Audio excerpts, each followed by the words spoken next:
Olá, ouvintes da Mundial, aqui é Maicon Pitas para mais um programa Espírito Livre. Mais uma semana no nosso espaço aqui falando sobre espiritualidade, consciência, para ter uma nova visão do mundo, né? Hoje a gente está aqui na live do Facebook, no Facebook da Rádio Mundial. Se você quiser acompanhar pela live, é só entrar lá na Rádio Mundial FM. E hoje, eu sempre gosto de trazer aqui alguém que agregue, para trazer para vocês uma nova visão de vida, ter consciência, experiências novas, né? E hoje eu trouxe um especial convidado aqui, Alain Barbieri, que é sacerdote fundador do Templo Escola Casa de Lei. Fica lá no bairro da Penha, em São Paulo, aqui. Olá, Alain, tudo bem? Olá, meu querido, tudo bem? Tudo, prazer um prazer imenso. Estar aqui. Prazer é meu, completamente.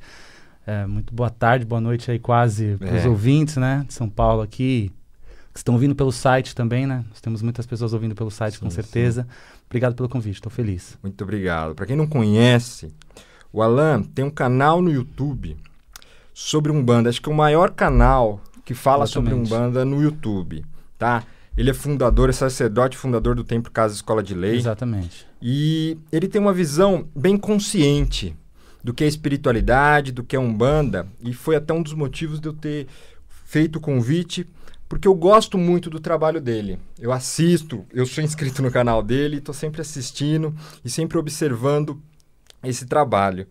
E, Alain, conta pra gente como começou a sua história com a Umbanda e por que você decidiu fazer esse canal, por que você decidiu chegar e falar, deixa eu expor minhas ideias, deixa eu falar o que eu acho, o que eu penso. Legal. Maicon, assim, a história, sintetizando bastante a história, né? Eu vim do Espiritismo, então o Espiritismo, quem já conhece, é uma doutrina que traz o estudo, incentiva a leitura, incentiva a compreensão do que você está fazendo, de alguma forma. E quando eu entro na Umbanda, com 16 anos de idade, eu já entro com uma visão da necessidade do estudo.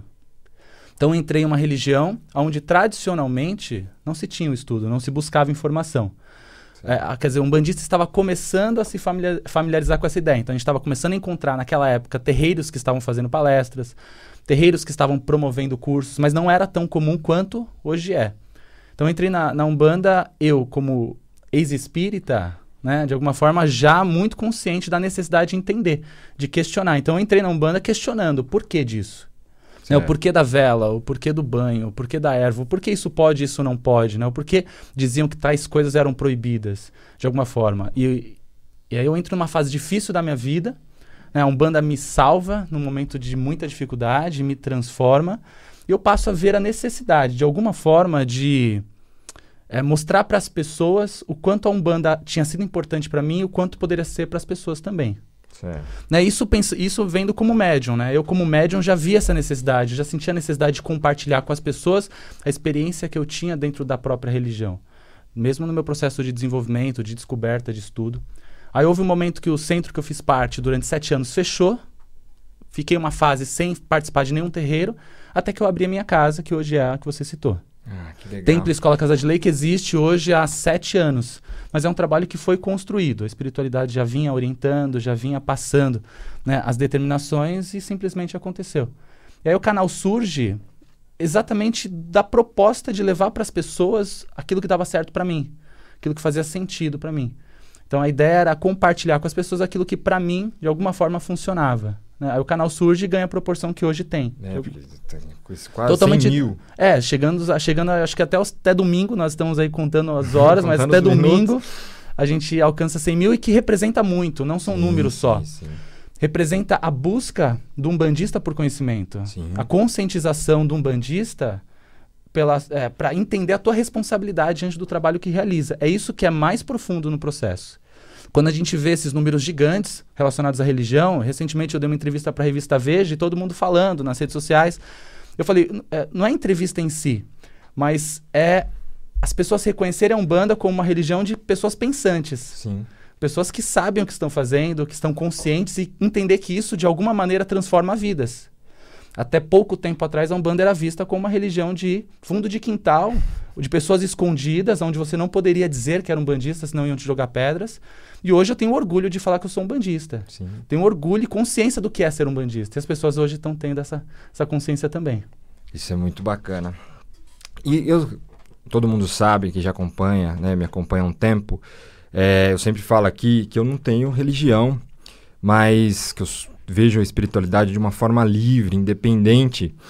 Mas eu estudo e respeito as religiões sempre. E o fato de eu ter convidado o Alan é exatamente por isso, até pela visão dele, para mostrar que dentro da religião dá para ter uma consciência, dá para saber o que está se fazendo. E o Alan, eu percebo muito isso nele, que ele, não só ele, lógico, né, não vou desmerecer os outros dirigentes da Umbanda que estão trazendo também isso, mas ele está trazendo, eu percebo que você está trazendo essa consciência cada vez mais, uma consciência do que se está fazendo, não numa coisa...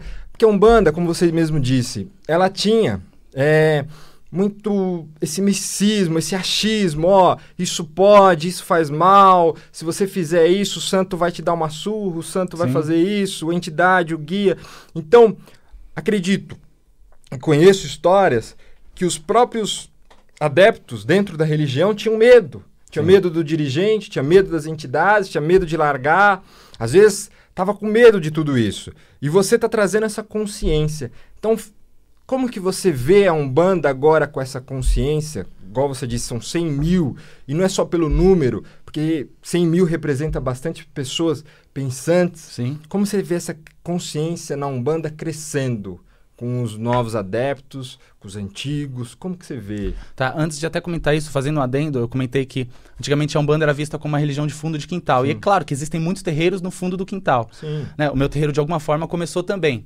Mas eu digo que hoje não é mais escondido. Eu posso falar com clareza, com transparência para qualquer pessoa. Né? Mas esse momento, ele é fundamental. A gente tem essa representação forte hoje das redes sociais e a expansão, né, que a rede social promove. E eu acho que, assim, você como um espiritualista e sempre enfatizando no seu programa que você não tem uma religião em si, eu sempre falo, a religião não é uma obrigação e nem necessidade. Exato. Mas é um recurso para a evolução. Sim. E tem pessoas que, de alguma forma, precisam, sim. se identificam com estes recursos que essa religião proporciona para que você venha evoluir. Tem gente que não precisa de religião nenhuma e nem acreditar em Deus. Né? A gente estava até comentando nos bastidores, você pode pegar um ateu que é muito bem evoluído às vezes, que é alguém consciencialmente muito à frente do seu tempo.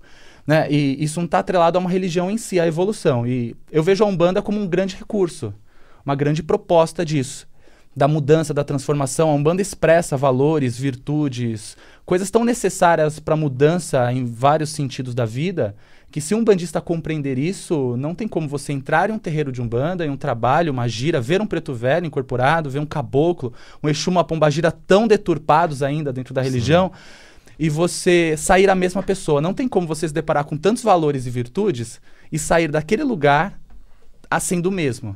Então a Umbanda eu vejo como um recurso de transformação, como um local que acolhe de fato e que te mostra, olha, é isso que você precisa fazer lá fora. É isso que você precisa fazer no seu dia a dia, é isso que você precisa fazer na tua vida. E quando eu, até nos vídeos, trago esclarecimentos sobre, até desmistificando algumas coisas, quanto a banhos de ervas, quanto a rituais, quanto a isso, aquilo, o que pode e o que não pode, nem é para conflitar fundamentos que estão aí bem consolidados na religião, mas para trazer a clareza de que quando você se relaciona com o sagrado só vai te proporcionar coisas boas. Para mim, Alan, não faz sentido eu rezar para um orixá, para um guia espiritual, para Deus, e que se eu rezar errado, se eu falar uma palavra errada, ou se eu fizer algo de errado, esse Deus vai se virar contra mim e vai destruir a minha vida. Não faz sentido.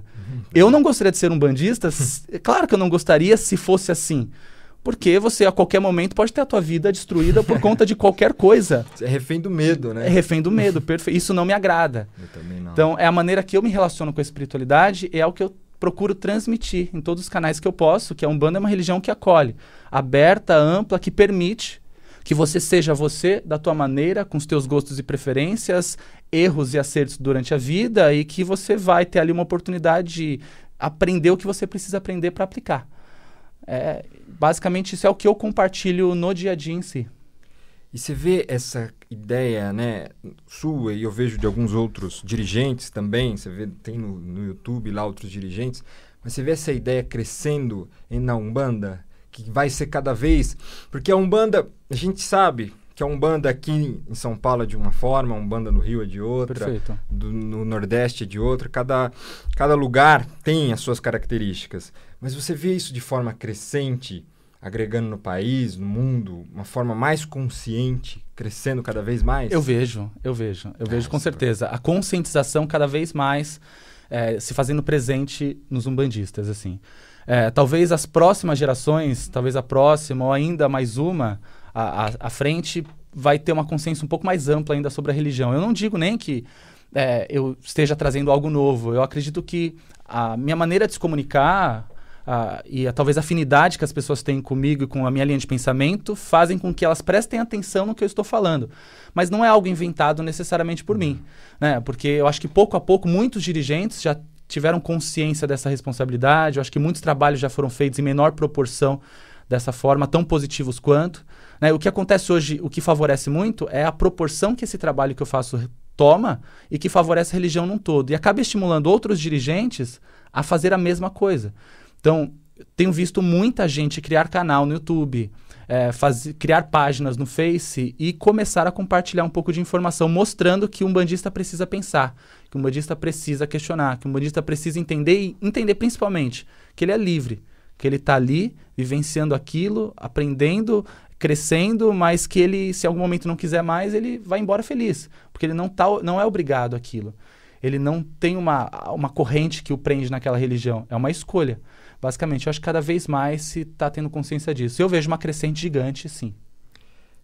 Acho que essa consciência tem que ser em tudo, né? Com não certeza. Só na Umbanda, mas no espiritismo kardecista, no evangélico, qualquer uma.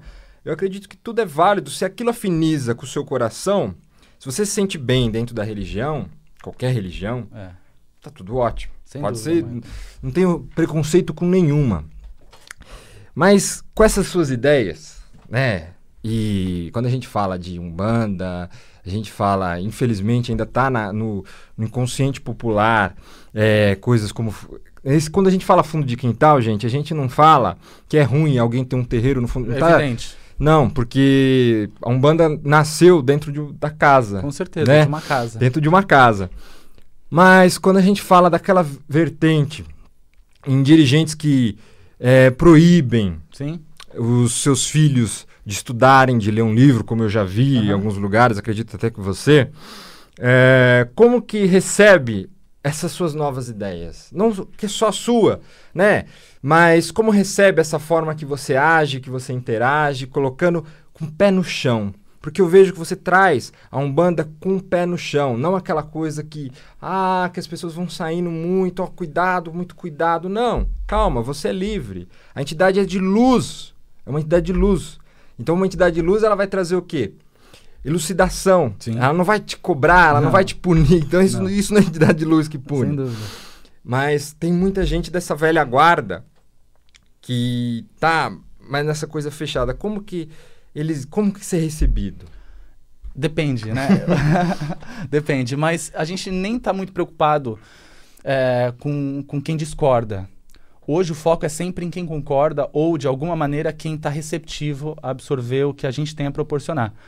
Porque eu sou bastante imparcial nas minhas colocações, na minha linguagem, nos meus discursos. Isso faz com que eu também não passe uma informação e diga, olha, o que eu estou falando é a verdade absoluta e o que você faz lá onde você faz é errado. Em nenhum momento você vai me ver falar diretamente que isso é errado. Porque para mim o diferente não é errado, o diferente é só diferente. E quando eu aprendo a respeitar as diferenças, até um dos valores principais talvez dentro da religião de Umbanda é o respeito à diversidade de alguma forma. Sim. Se eu compreendo que o que o outro irmão de fé faz é diferente e que não é errado aquilo, eu passo a conseguir conviver melhor. Eu acho que isso me deixou mais aberto ou abriu muito mais portas para que outros dirigentes viessem se relacionar comigo. Então, minha casa recebe muitos dirigentes, eu recebo muitas mensagens, e-mails de dirigentes que querem reciclar sua linha de pensamento, que querem pensar um pouco diferente ou que, de alguma forma, querem trocar comigo. Então é a minoria hoje que fala, bate na minha porta e me xinga, bate na minha porta e vem nervoso com o que eu estou fazendo, né? Porque eu tento ser imparcial para que aquele dirigente que é um pouco mais resistente compreenda que eu não estou contra ninguém. Né? O trabalho que a gente realiza é de disseminação de conhecimento, é de despertar de consciência. E não necessariamente falando, olha, sai do teu terreiro que aí não presta, porque é diferente do meu. Okay, não, a ideia nunca é essa. Né? Inclusive tem médicos que perguntam, né, você acha que eu devo sair do meu terreiro por causa disso? Eu falo, lógico que não, por causa disso não. Você tem que sair porque você quer sair, ou você tem que ficar porque você quer ficar. Né? Enfim, então... Aquilo que você sente, né? Sim. Se você se sente bem lá dentro, não. E Alan, me responde uma coisa. A gente vê, hoje em dia, ainda infelizmente, as entidades como Exu, Pombagira, são tão... as pessoas têm uma visão, discrimina, né? É uma visão que, às vezes até, infelizmente, até na própria religião, traz ainda, alguns que trazem, veem eles como trevosos, alguns não recebem, outros recebem, mas na hora de fazer aquele extravasa, um monte de loucura, enfim, ninguém tá errado, mas cada um sabe o que faz. E como que você vê o povo abrindo os olhos para entidades como Exus, Pombagiras, que ainda são tão discriminados? O assunto é bem complexo. Né? É muito complexo. Eu tenho vários estudos hoje na internet, presenciais, que promovem o entendimento da linha de esquerda na Umbanda, que se resume em Exu, Pombagira e Exu Mirim. Né? Mas quando o umbandista compreende que tudo que faz parte da religião vai auxiliá-lo no seu processo evolutivo, vem para te trazer alguma coisa boa, vem para te ensinar algo, eu já descarto tudo aquilo que está associado a Exu que o torna negativo e ruim. Porque Deus não colocaria um espírito para te guardar, para te amparar, que é o papel desses guardiões e guardiãs, se este fosse leviano, se este fosse de má fé, se esse espírito pudesse, cedo ou tarde, em algum momento, vir a se rebelar, por exemplo. Né? Então, eu acho que quanto mais consciência um umbandista tem, mais ele desassocia as coisas negativas, os aspectos negativos, as crenças relacionadas até à mitologia Yorubá que existe vinculado ao Exu, né, entendendo que hoje a visão que se tem de Exu na Umbanda é muito diferente do que se via antigamente. E compreende que é um espírito que vem para te guardar, te amparar e te conduzir. Basicamente isso. Mas Exu por si só é bem complexo. Tem uma relação bem estreita com a linha de Exu, porque eu tenho como mentor espiritual uma entidade dessa linha, que quem me incentivou a abrir o terreiro, quem me incentivou a disseminar o conhecimento. Então, eu costumo dizer para as pessoas, se você acha Exu ruim, foi ele que me incentivou a fazer o que eu faço. Se o que eu faço te ajuda, tá aí a resposta do que Exu representa de fato, na prática. Né? Enfim, então... Quando a gente fala de entidade, né, eu aprendi uma coisa há uns anos atrás, quando eu também sou médium, também trabalho com algumas entidades, e algumas entidades até que se apresentam na Umbanda também. E foi até um fato curioso na época, quando eu comecei a ver as entidades e me relacionar com elas, e o meu mentor também é Exu. Que legal. E dentro disso, eu aprendi naquela época, e hoje vejo com livros psicografados e tudo mais, que muitas entidades como essa, que estão na Umbanda, trabalham também em centros kardecistas. Sim. Que trabalham também em outros lugares. Sim. No plano astral, eles trabalham onde eles precisam trabalhar. Sem dúvidas. E como é a sua visão disso?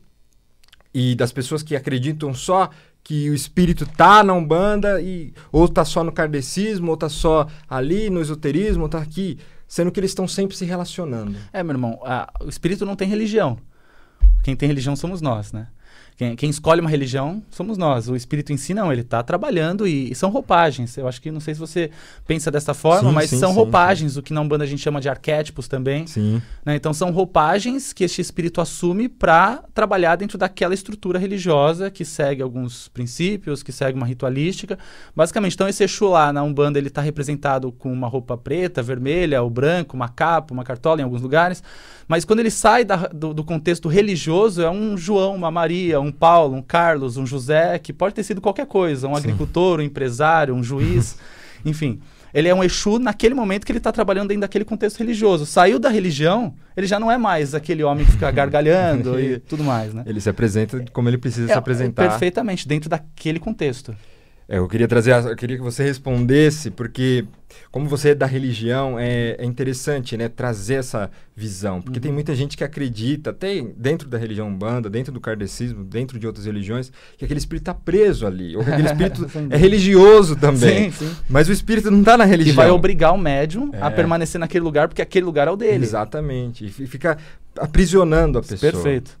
Isso é muito ruim, porque cada um é livre. Com certeza. Você é livre para estar naquele momento trabalhando com aquela entidade, enquanto aquilo te faz bem. Perfeito. Se de repente você falar, hoje eu não quero mais, você tá livre, ele não vai te punir, ele vai te ajudar do mesmo jeito. Se a pessoa se tornar evangélico, esse Exu vai assumir um outro papel na vida desse médium, que não vai ser gargalhando, que não vai ser incorporando, mas talvez auxiliando as pessoas de forma indireta, incentivando este médium a auxiliar aí, de repente, no orfanato, porque ser bom, fazer caridade, não é estar dentro de um terreiro vestindo branco. Ser bom são as atitudes do cotidiano. Exatamente. São as escolhas diferentes, é uma postura, é uma reforma moral, íntima. É aí que é ser bom. Caridade não começa quando você entra no terreiro, a caridade começa quando você sai. Exatamente. É o que você faz da porta para fora e não da porta para dentro. Dentro do sempre. terreiro todo mundo é legal. Todo mundo é bonito, fina. todo mundo é lindo. E a espiritualidade, ela não é só lá dentro, ela é no dia a dia. No dia a dia. É na hora que você está trabalhando, é como você está lidando, é na hora do seu lazer. A espiritualidade é toda hora, é 24 horas. Então não é só na hora que você está lá dentro. Gente, estamos chegando no momento final aqui, precisávamos pelo menos de 1 hora de programa, que eu tenho infinitas perguntas e acabou o tempo. Tá, eu vou passar aqui uns recadinhos sobre a programação do espaço. Gente, eu vou dar um presente para vocês. Agora, dia 19/8, 19 de agosto, vai ter a festa de 1 ano do Espaço Filhos da Libertação, o espaço que eu sou diretor, dono. E essa festa vai ter várias atrações de pilates, dança do ventre, kung fu e uma palestra do Pai Joaquim de Aruanda, tá? Então, dia 19/8, gratuito. Se você quiser participar, ainda temos vagas. 2639-3655. 2639-3655. Lembrando também que dia 17/8 começa o curso Redescobrindo Você, um curso terapêutico que eu vou dar para você trabalhar o seu interior, para você trabalhar a ansiedade, a angústia, se ver, realmente observar quem é você. Porque muitas vezes a gente vive tão para fora nos ideais e esquece de sentir quem é a gente, de perceber o que a gente gosta. Vive tão para fora e não sabe nem o que está vivendo. Entra em tantos ideais, em tantas ilusões, e o curso é realmente para isso. São 12 encontros, começa dia 17, às quintas-feiras, às 20h30, e vai ter também às terças-feiras, começando dia 29/8, às 15 horas, das 15 horas às 16h30, 16 encontros. E lembrando também que vai ter o circuito de palestras, e a palestra semana que vem é Aprendendo a Confiar na Vida. Confiar nesse invisível. Não importa o nome, Deus, universo, mas confiar na vida, que sempre leva a gente para o melhor. Vai ser quarta-feira, dia 9/8, às 8h30. Obrigado, Alan. Se você quiser dar um recado, obrigado. Está aberto aqui. Quiser voltar para divulgar alguma coisa, está sempre aberto. Obrigado. Eu agradeço. Eu quero agradecer a você. Muito obrigado. Parabéns pelo trabalho que você realiza. Você também tem um canal no YouTube, eu tenho acompanhado. Você tem esse programa que é incrível. Agradeço o carinho de sempre e a todo o público que tem nos acompanhado também. Um grande abraço para vocês. Obrigado. Você quer deixar algum recado? Templo Escola Casa de Lei tem um site, casadelei.org.br. Canal no YouTube, Alan Barbieri. Pessoal, procurou Alan Barbieri, você acha fácil lá. Acompanha lá, se inscreve. Esse cara é 10. Eu sou inscrito, então tem todo meu aval. Lembrando, se você quiser saber mais do espaço, 2639-3655. 2639-3655. Tem meu canal no YouTube também, que tem vídeos diários sobre espiritualidade, consciência, expansão da consciência. Então vê lá, é Maicon Pitas. Lembrando que é Maicon com K. Obrigado, pessoal. Até semana que vem às 17h30. Foi um prazer, Alan. Obrigado, meu irmão. Gratidão. Até.